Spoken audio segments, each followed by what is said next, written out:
Imagine a country where the leader's wine cellar overflows with bottles worth thousands of dollars each, while his citizens eat grass and bark to survive. A country where the ruling family enjoys luxury yachts, private islands, and billion-dollar bank accounts, all while ordinary people freeze in the dark during harsh winters, unable to afford fuel or food. Welcome to North Korea, the world's most secretive dictatorship, where Kim Jong Un rules not just with an iron fist, but with an insatiable appetite for wealth and luxury at the cost of his people's lives.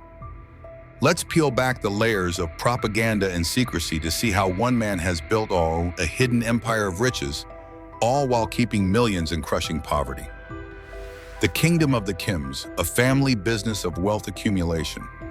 Kim Jong Un didn't invent this system, he inherited it. His grandfather Kim Il-sung and father Kim Jong-il created what is essentially a dynasty of oppression mixed with grand theft on a national scale. This family's business model has always been about consolidating power through fear, control of information, and monopolizing the nation's wealth.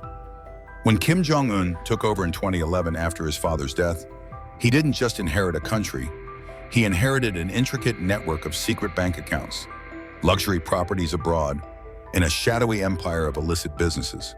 These assets are often hidden under fake company names, layered shell corporations, and secret investments spread across Asia, Europe, and even Africa. But how exactly does Kim Jong-un, a man isolated by global sanctions and running a failed economy, manage to amass billions?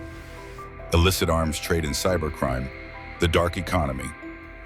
While North Korea's official economy is in shambles, its black economy hums along. The regime is infamous for selling weapons, missiles, and military technology to rogue states and militias in exchange for hard currency. Nations like Syria, Iran, and groups like Hezbollah have reportedly been clients. But in the 21st century, Kim has taken things a step further. He's turned to cybercrime.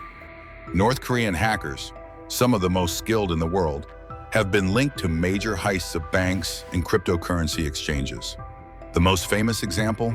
The 2016 Bangladesh bank robbery, where hackers attempted to steal nearly $1 billion via the SWIFT banking system.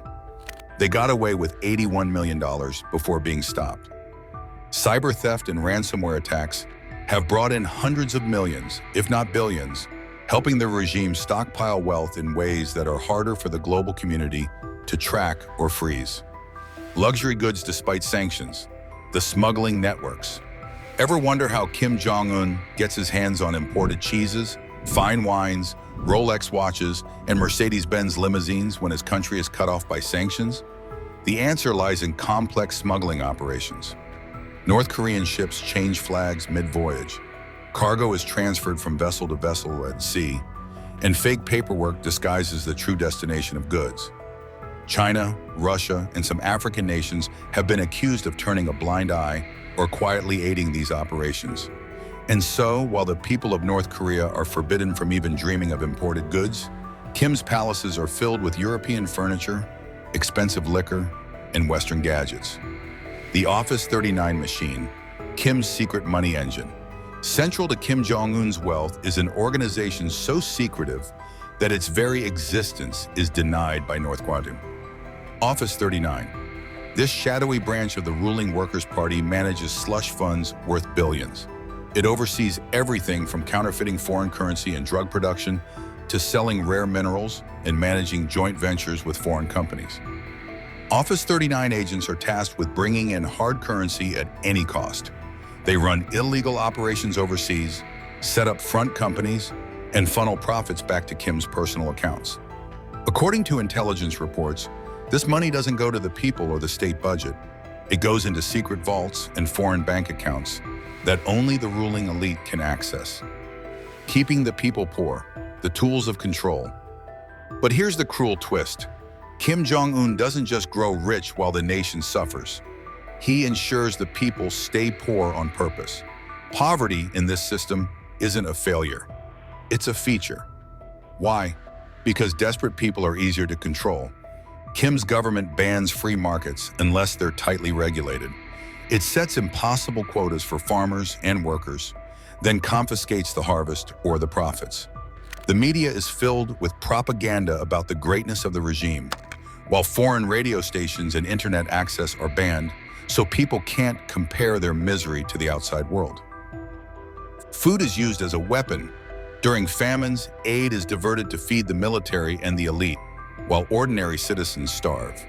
Dissent is met with prison camps. The mere suspicion of disloyalty can get an entire family imprisoned for life.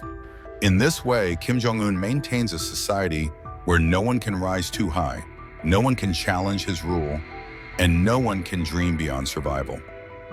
The lavish life of a dictator. So what does Kim do with all this wealth? Reports from defectors, intelligence agencies, and leaked photos paint a picture of obscene luxury. Private islands. Kim is said to have his own resort-like islands with mansions, jet skis, and imported yachts. A personal playground where he entertains guests. Luxury cars. Despite UN bans, his motorcade includes armored Mercedes Maybachs, Rolls-Royces, and custom-built limousines.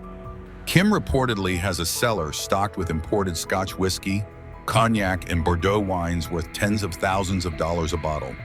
Expensive food, caviar, Swiss cheese, Kobe beef, all smuggled in, while ordinary North Koreans scavenge for roots and insects. Art collections. Rumors speak of his collection of rare paintings, gold statues, and European antiques. Elite schools and clinics.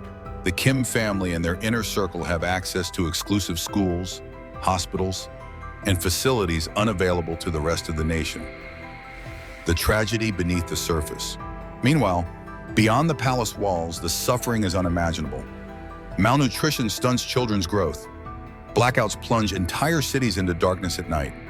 Medical care is so primitive that patients are often asked to bring their own medicines and even their own light bulbs to hospitals. Those who try to escape are at risk of torture, death, or forced return from China. The regime tells its people that they are under constant threat from foreign enemies, that their sacrifices are noble and necessary. But the truth is, the greatest threat to their well-being comes from within, a leader who hoards wealth while denying his people even the basic right to live with dignity. Kim Jong Un's fortune is built on lies, fear, and theft, not just of money, but of hope, of opportunity, of life itself. Every dollar that flows into his secret accounts represents a meal that could have fed a starving child, a medicine that could have saved a mother's life, or a light that could have brightened a student's future. The world continues to struggle with how to confront this brutal reality. Sanctions tighten, diplomatic efforts stall, and the people of North Korea remain trapped in a nightmare, one where the man at the top grows ever richer, while the masses are kept deliberately poor and powerless. One day, perhaps, the walls of secrecy will crumble, and the true scale of the Kim dynasty's wealth and the suffering it cost will finally be known.